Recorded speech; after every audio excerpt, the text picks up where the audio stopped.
About 9,000 years ago, man painted pictures on a cave wall in India depicting dancing. Dance was depicted alongside paintings depicting hunting, childbirth, rituals, and burials. It was an integral part of their society. From there on, dance has been a part of many societies. Some use it for spiritual and religious purposes, others for exercise and even forms of communication.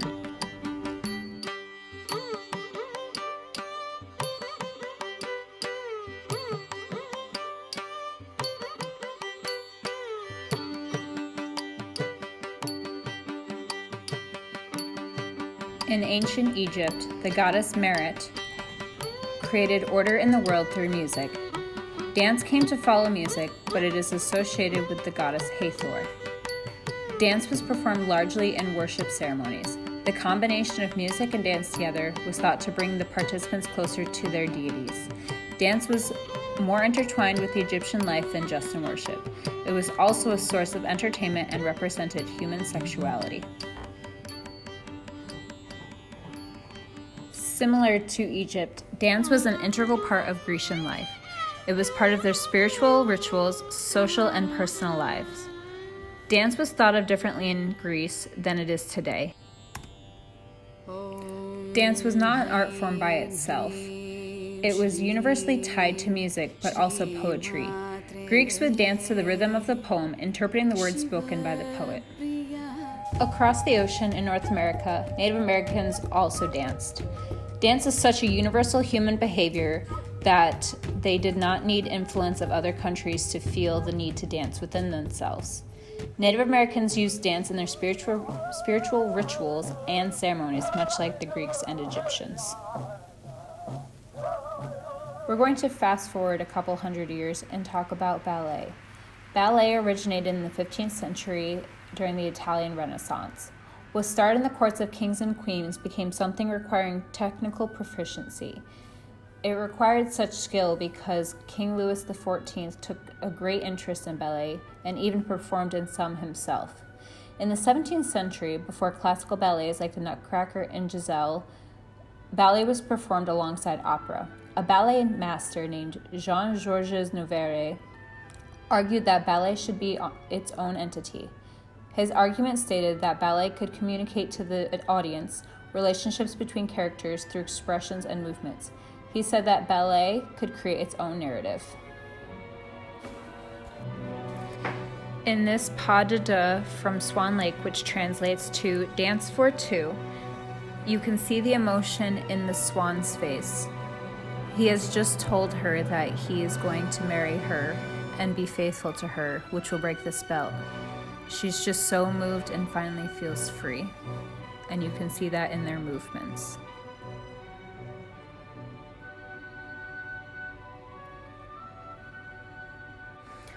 Because it has more power than gesture, more eloquence than word, more richness than writing, and because it expresses the most profound experiences of human beings. Dance is a complete and self-sufficient language. It is the expression of life and of its permanent emotions of joy, love, sadness, hope, and without emotion, there is no African dance.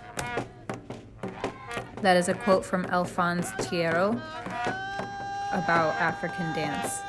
Africans use dance in rituals, religion, ceremonies, and in their community. A lot of dances are influenced from African dance. Many TikToks you see were not just created by the TikTokers, they came from African-based dances. In the 1920s, birth was given to a new form of dancing, interpretive dance. Dancer Isadora Duncan was a revolutionary in dance and influenced this new form of dancing.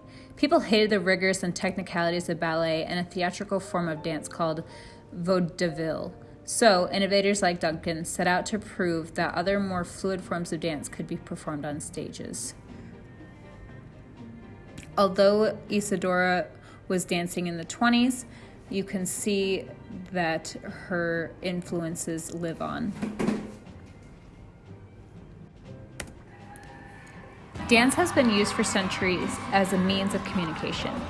It sends messages to the gods without using words. It gives humans the ability to communicate with one another about their feelings and life experiences with just their body's movement. Moreover, it can give humans a leg up in competition. In clubs, streets, and convention centers, modern dancers compete with one another for the title of the best. They're fighting to prove they're not only technically more proficient than other dancers, but also better storytellers. The stronger the dancer, the stronger the moves, and the stronger the story comes across. A dancer that can pull thunderous applause from an audience, or a dancer that has a crowd jumping and cheering, is better than one that doesn't. A rank-based judgment system confirms a competition dancer's skills. A trained professional sits in front of the stage while a dancer or group of dancers puts on their best performance. At an organized dance competition, dancers have a professional solidifying they are the best at what they do. But when it comes to street dancers, what do those dancers have to gain? Street dancing surfaced in America in the 1970s. Popping and locking were seen in the streets of California, and breaking, also known as b-boying, was found in the streets of the Bronx, New York. Street dancing gave a voice to those who didn't have one. Influenced by popular culture, street dancing was the plot of many films from the 80s to early 2000s. Street dancing became so big that the show America's Best Dance Crew, popularly known as ABDC, was created and aired on MTV. The first and one of the most notorious crews to win the competition show was the Jabberwockies. They were notable for their cool onstage effects and signature all-white masks.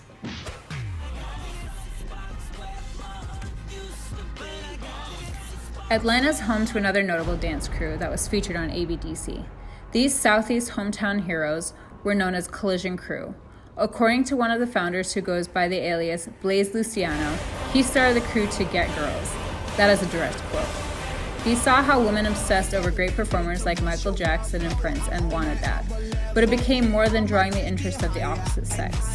Luciano says after he and his crew started competing against other people in clubs, he saw the way their dance affected people.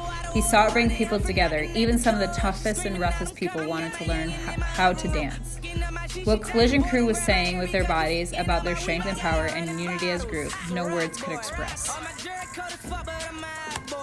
So, dance is a form of communication.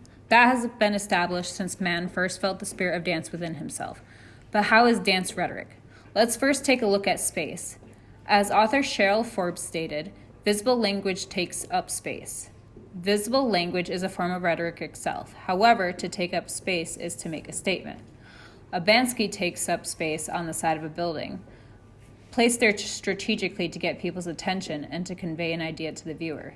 Dance also takes up space.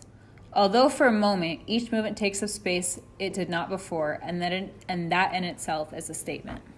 A contributor of performance studies named Philip Auslander said our body exposes the ideological discourses producing it. Through performance that insists on the body's status as a historical and cultural contract, and that asserts the body's materiality.